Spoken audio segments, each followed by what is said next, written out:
দিদি, তুই এখানে এভাবে দাঁড়িয়ে কি চিন্তা করছিস? আমার তো পানি তোলা হয়ে গেছে, চল বাড়িতে চল। তুই যা রে মালতী, আমার একটু কাজ আছে, আমি একটু পরে আসছি। তোর আবার কি কাজ দিদি? পানি তুলতেছিলাম তো তখন থেকেই দেখছি তুমি এখানে একা দাঁড়িয়ে ওদিকটা চেয়ে যেন কি একটা ভাবছো। কি ভাবছো আমাকে বলো? আমি কি তোমার পর নাকি? আমি তো তোমার বোন, আমাকে তো বলতেই পারো নাকি? নদীর ওদিকে খেয়াল করেছিস? দেখেছিস ওখানে কেমন কলমি শাক হয়ে আছে? হ্যাঁ, শাকগুলো তো আমি দেখতে পাচ্ছি, তাও শাকগুলো নিয়ে তুমি আবার কি ভাবছো? আমি ভাবছি এই শাকগুলো তুলবো। তাহলে চলো দিদি, দুজনে মিলে ওই শাকগুলো তুলি। ওগুলো ভেজে খেলে নিশ্চয়ই মজা হবে। আরে গাধা, আমি ওগুলো ভেজে খেতে চাই না, একটা কাজ করতে চাই। অন্য কি কাজ করতে চাও দিদি, আমাকে বলো না। তুই এখন বাড়িতে যা, বাড়িতে ভাই একা রয়েছে, আমি শাকগুলো তুলে নিয়ে আসছি, এসে তোর কাছে বলবো এগুলো দিয়ে কি করব। আচ্ছা ঠিক আছে দিদি।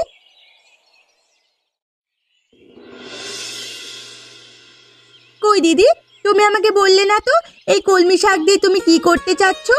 তখন না বললে বাড়িতে এসে বলবে, তাহলে এখন বলো। হঠাৎ করে আমার মাথায় একটা বুদ্ধি এসেছে, সেজন্য এই কলমি শাকগুলো তুলে আনলাম। আমি তো সেটাই জানতে চাচ্ছি, হঠাৎ করে তোমার মাথায় এই কলমি শাক নিয়ে কি বুদ্ধি এলো এমন? আমি ভেবেছি এই কলমি শাক দিয়ে কলমি শাকের ফুচকা বানাবো, তারপর গ্রামের হাটে তা বিক্রি করব। সেখানে তুই আর আমি মিলে ছোট একটা দোকান দেব। কি বলছো কি দিদি তুমি? কলমি শাকের ফুচকা, এ আবার সম্ভব নাকি? করতে জানলে সবই সম্ভব হবে, কিন্তু ফুচকা করতে তো অন্যান্য জিনিস লাগে, যেমন ধরো আলু, মরিচ, তেঁতুল, আরো কত কি জিনিস তো লাগবে, সেগুলো আমরা পাবো কোথায়? আরে সেসব কিছুই লাগবে না, সেজন্যই তো আমি এই কলমি শাকগুলো তুলে নিয়ে আসলাম। কিছুটা হালকা লবণ আর মশলা যদি থাকে, সেগুলো দিয়ে কলমি শাক রান্না করলে ফুচকার মধ্যে আমরা এগুলো ভরে দেব, দেখবি খারাপ লাগবে না। আস্তে আস্তে আমাদের এই ব্যবসাটা ভালোই দাঁড়াবে, চেষ্টা তো করতে হবে। সেটা না হয় বুঝলাম, কিন্তু ফুচকা পাবে কোথায়? সে ব্যবস্থা আমার কাছে আছে, চালের গুঁড়ি আছে না ঘরে, আর তার সাথে অল্প কিছু আটা ময়দা মাখিয়ে নিলেই হয়ে যাবে ফুচকা। বানানো ঘরে তৈরি করব, আলাদা টাকা খরচ হবে না।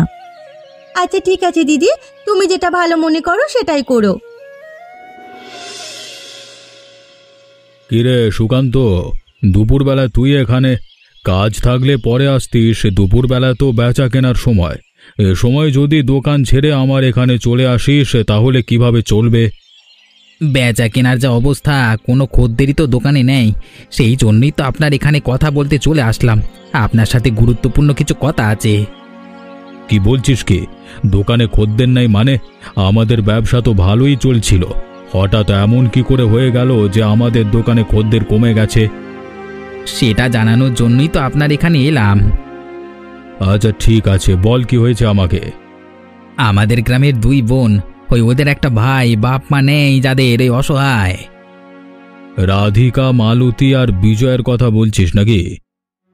হ্যাঁ বাবু, ওদের কথাই তো বলছি, ওদের জন্যই তো আমাদের দোকানের ব্যবসাটা লাটে উঠেছে। কি বলছিস কি? ওদের জন্য আমাদের দোকানের ব্যবসা লাটে উঠবে কেন? ওরা কি করেছে কি? ওরা তিন ভাই বোন মিলে বাজারে একটা কলমি শাকের ফুচকার দোকান দিয়েছে, খুবই অল্প দামে বিক্রি করছে, সব খদ্দের ওদের কাছেই ভিড়ছে। কি বলিস কি রে? কলমি শাকের ফুচকা? কখনো তো বাপ দাদার আমলে এমনটা শুনিনি, আবার তা দিয়ে এত ভালো ব্যবসা? হ্যাঁ বাবু, ওদের জন্যই আমরা কোনো ব্যবসা করতে পারছি না, এখন আপনি ওদের একটা ব্যবস্থা করুন। আজকে একটু রাত করে তুই দোকানে থাকিস, সবাই বন্ধ করে গেলেও তুই থাকবি, আমি চলে আসব, তারপর তোকে বলবো কি করব, ঠিক আছে? আচ্ছা ঠিক আছে বাবু, আমি তাহলে এখন যাই।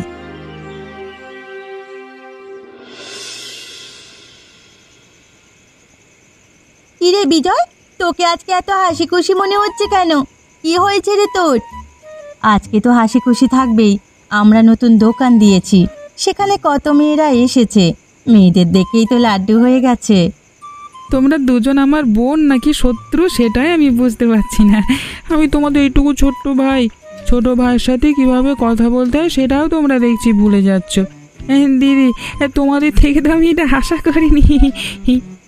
কিরে মালতী, আজকে দেখছি ছোট ভাইও আমাদের শিক্ষা দেয়। এমন দুর্দিন আসলো তো তোর আর আমার। তা তুমি একদম ঠিকই বলেছ। কালকে বিজয়কে একাই দোকানে পাঠাবো। একা দোকান খুলবে, কলমি শাকের ফুচকা বিক্রি করবে। ওর স্কুলের মেয়ে বন্ধুরা আসবে, তাদের খাওয়াবে। হ্যাঁ। কিরে, কি বলছিস মালতী? বিজয়, কালকে তাহলে তুই একাই দোকান নিয়ে বসবি নাকি? দিদি, দেখছো না কিছু বলছে না, চুপ করে আছে। তার মানে একাই যেতে চাচ্ছে। থাক মালতী, আর বলিস না। দেখছিস না আমার ছোট ভাইটা কেমন লজ্জা পেয়ে নাক মুখ লাল হয়ে গেছে।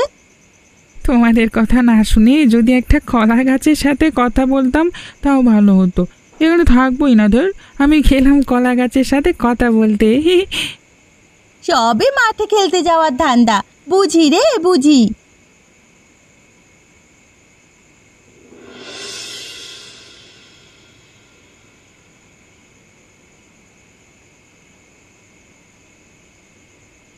কি গো সুকান্তদা, বাড়িতে যাবে না?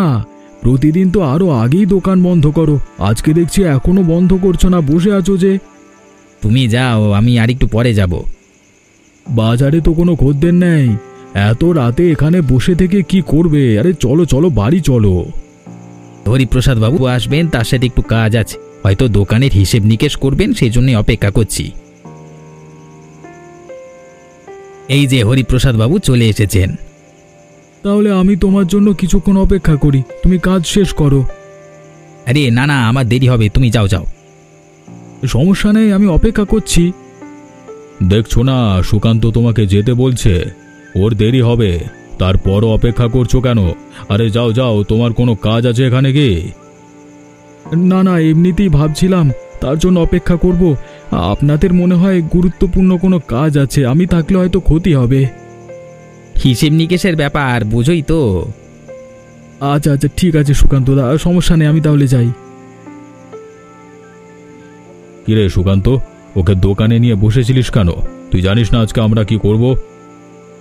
আপনি তো আমাকে বলেননি বাবু, তবে বুঝতে পেরেছি কি করতে পারেন।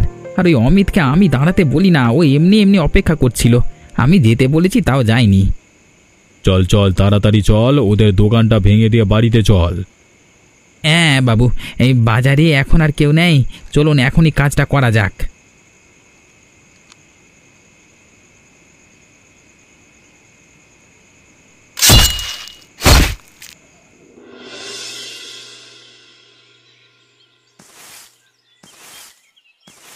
দিদি, দিদি, আমাদের অনেক বড় ক্ষতি হয়ে গেছে, আমাদের সব কিছু শেষ, আমাদের সর্বনাশ হয়ে গেছে। কি হয়েছে রে বিজয়? তোকে এমন দেখাচ্ছে কেন রে ভাই? তুই তো দেখছি ঘেমে একদম একাকার। দিদি, আমি সকালে দোকান খুলতে গেছিলাম, গিয়ে দেখি সেখানে আর আমাদের দোকান নেই। আমাদের দোকানটা পুরো বাজার জুড়ে তছনছ হয়ে গেছে, ভেঙে ফেলেছে কারা যেন আমাদের দোকানটা। কি বলছিস বিজয়? তোর মাথা ঠিক আছে নাকি? তুই নিশ্চয়ই আমাদের সাথে মজা করছিস, তাই না? না না দিদি, আমি তোমাদের সাথে মজা করছি না, আমি একদম সত্যি কথা বলছি, কারা যেন আমাদের দোকানটা ভেঙে দিয়েছে। হায় উপরওয়ালা, আমাদের সাথে এমনটা কে করলো? আমাদের এত বড় সর্বনাশ কারা করলো? আমরা তো কখনো কারো ক্ষতি করিনি, এমনিতেই কখনো আমাদের ভালো দিন যায় না। দোকানটা দিয়ে কিছুটা মাথা তুলে দাঁড়িয়েছি মাত্র, এর মধ্যে আমাদের সব কিছু শেষ হয়ে গেল। তোমার সাথে কারো কি কোনো দোকান নিয়ে ঝামেলা হয়েছিল দিদি? না রে মালতী, আমার সাথে দোকান নিয়ে কারো কোনো ঝামেলা হয়নি। দুদিন হয়েছে দোকান দিয়েছি, কারো সাথে আমাদের তো কোনো শত্রুতা নেই। তাহলে কারা এমনটা করলো আমাদের সাথে? উপরওয়ালার কাছে বিচার দিলাম, তিনি এর বিচার নিশ্চয়ই করবেন।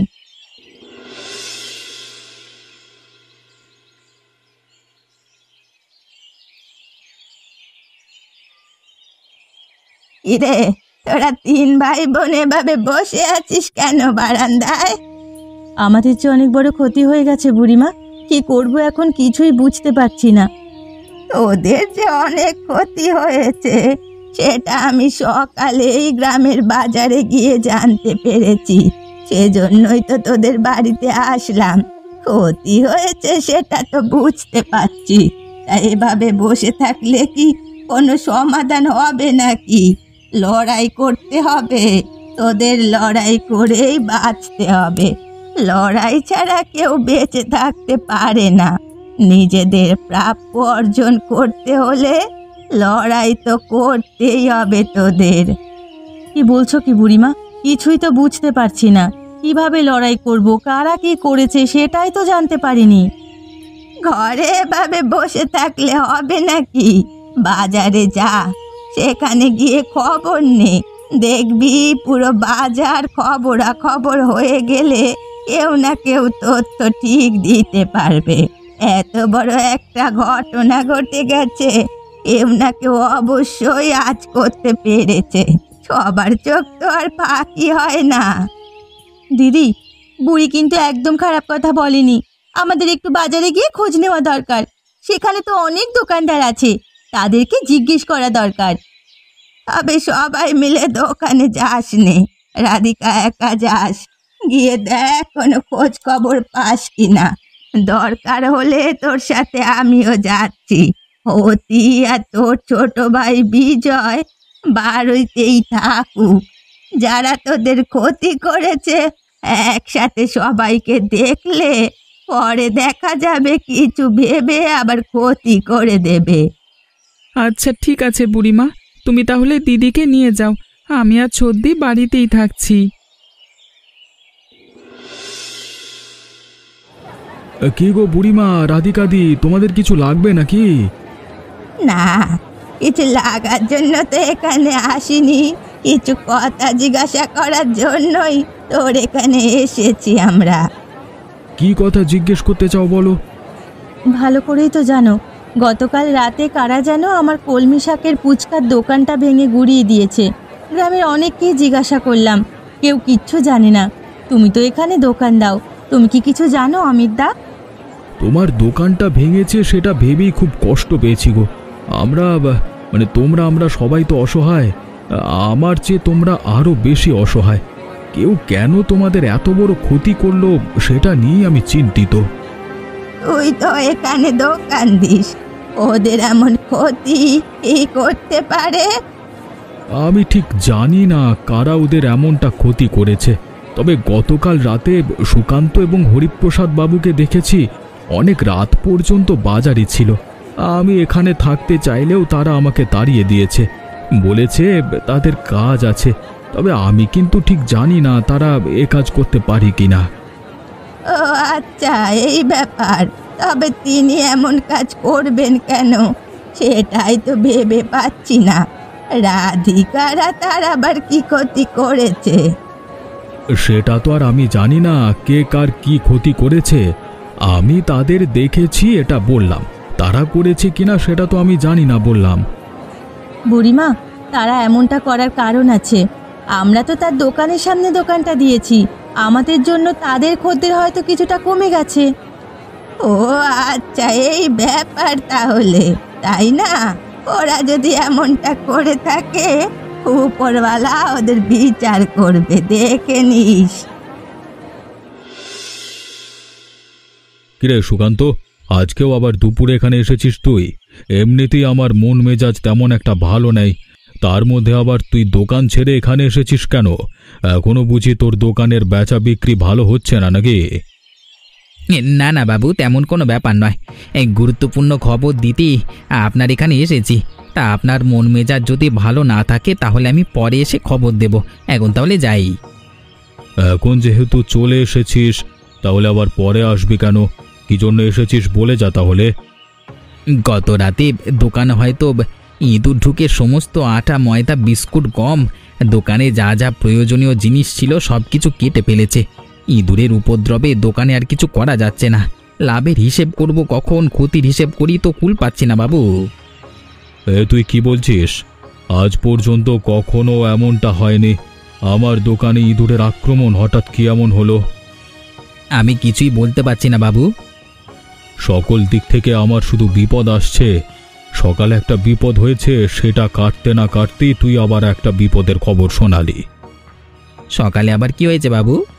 নদীর পাড়ে ছাগলগুলো বেঁধে রেখেছিলাম, গিয়ে দেখি কিভাবে দড়িতে পেঁচিয়ে ছাগলগুলো নদীর জলে পড়ে মারা গেছে। এত লোকসান কিভাবে সামলাবো বলতো? তা আমি কিভাবে বলবো বাবু?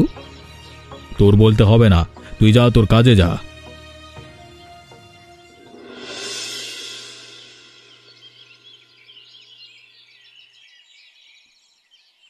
খবর কিছু শুনেছিস নাকি দিদি?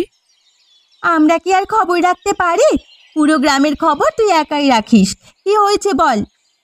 বাজারে শুনে এলাম হরিপ্রসাদ বাবুর জল নাকি কোমর সমান উঠে এসেছে, আর কিছু দূর গেলেই তার গলাও ডুবে যাবে জলে। এ কি রে বিজয়, কি বলছিস তুই? এসব পাগল হয়ে গেলি নাকি? জল এলো কোত্থেকে?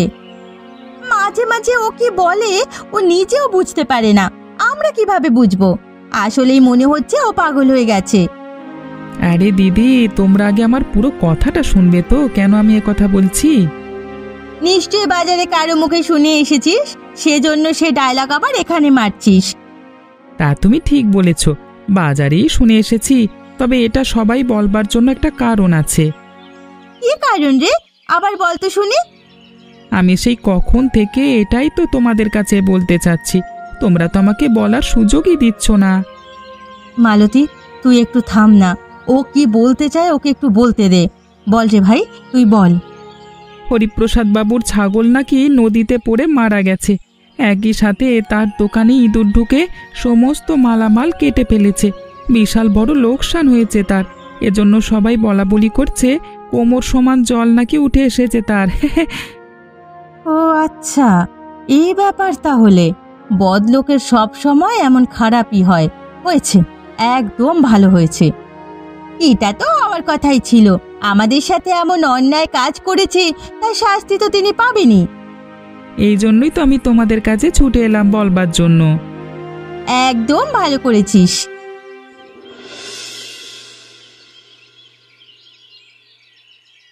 আমার শরীর কোনো মতে ভালো লাগছে না, পুরো শরীর যেন বিষ হয়ে গেছে। আমি কি বাঁচবো নাকি মরে যাব? যে করে হোক মদন মোহন কবিরাজবাবু আমাকে বাঁচান, আমি যে বাঁচতে চাই। আমি তো এসেছি, তুমি এত চিন্তা করো না, দেখি কি করা যায়। তবে তা কিভাবে সাপে কাটলো তোমাকে? আমি রাতে বাজারের কাছ দিয়ে হেঁটে আসছিলাম দোকান বন্ধ করে, বাঁশবাগানের পাশে আসতেই অন্ধকার, সেখানে হঠাৎ করে একটি সাপ এসে আমাকে ছোবল মেরে দিয়ে পালিয়ে যায়। তুমি কি সাপটির কোনো ক্ষতি করেছিলে নাকি? না না, আমি সাপটিকে কোনো ক্ষতি করিনি, শুধুই। সাপ তো কখনো শুধু শুধু কামড়ায় না, নিশ্চয়ই তুমি কোনো অন্যায় করেছো, হয়তো সাপের সাথে, আর নয়তো অন্য লোকের সাথে। তুমি নিজে চিন্তা করে দেখো কার সাথে বিশাল বড় অন্যায় করেছো। তুমি মানে ওপরওয়ালা বুঝি তোমাকে সেই সাজাটাই অন্যভাবে দিচ্ছে। হ্যাঁ কবিরাজবাবু, আমি কিছুদিন আগে একটা ভারী অন্যায় করে ফেলেছি। কি করেছো? গ্রামের অসহায় 3 ভাই বোন, ওরা আমাদের দোকানের সামনে একটা কলমি শাকের ফুচকার দোকান দিয়েছিল। হরিপ্রসাদ বাবুর সাথে একজোট হয়ে সেটা আমি ভেঙে দিয়েছি। এটা তো ভারী অন্যায় কাজ করেছো। আমি তোমাকে যতটা পারছি চিকিৎসা দিয়ে যাচ্ছি। তোমার উচিত হবে যাদের সাথে অন্যায় করেছো তাদের কাছে গিয়ে ক্ষমা চাওয়া। আচ্ছা ঠিক আছে, আমি ক্ষমা চেয়ে নেব। আপনাকে প্রতিজ্ঞা করছি, আপনি দয়া করে এবারের মতো আমাকে বাঁচান। আমার হাতে যেটা আছে সেটা আমি করছি, বাকিটা তুমি তোমার পাপের প্রায়শ্চিত্ত করে নিও।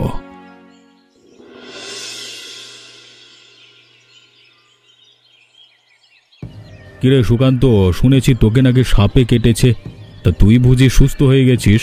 তা সুস্থ হয়েছিস ভালো কথা, দোকানে যাবি, গ্রামবাসী সবাইকে নিয়ে এখানে এসেছিস কেন? সুকান্ত আমাদের নিয়ে আসেনি, বরং আমরা সবাই মিলে সুকান্তকে এখানে নিয়ে এসেছি। তা যাই হোক, তোমরা সবাই এখানে এসেছো কেন সেটা বলো। বাড়িঘর সব নোংরা করে দিল তো? সবই তো বাড়িঘর নষ্ট হয়েছে, এরপর শরীরও নষ্ট হবে যখন গ্রামবাসীর হাতে গণধোলাই খাবেন। আরে এসব কি হচ্ছে? এখানে এসে বেশি বাড়াবাড়ি করো না। আমি কে তা কিন্তু ভুলে যাচ্ছ তোমরা। আপনি কে তা আমরা গ্রামবাসী সবাই টের পাচ্ছি।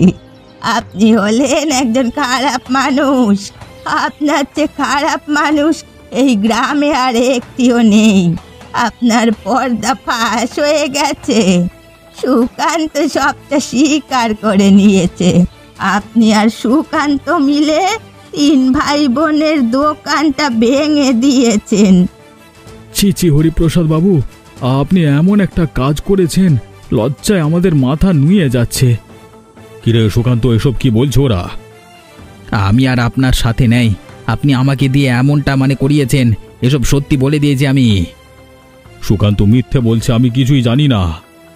কে মিথ্যে বলছে আর কে সত্য বলছে তা আমরা ভালো করেই বুঝতে পারছি।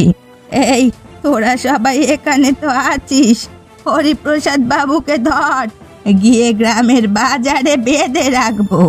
গ্রামবাসীরা সবাই আসতে যেতে তাকে দেখবে। আবার ভুল হয়ে গেছে, আমাকে ক্ষমা করে দাও।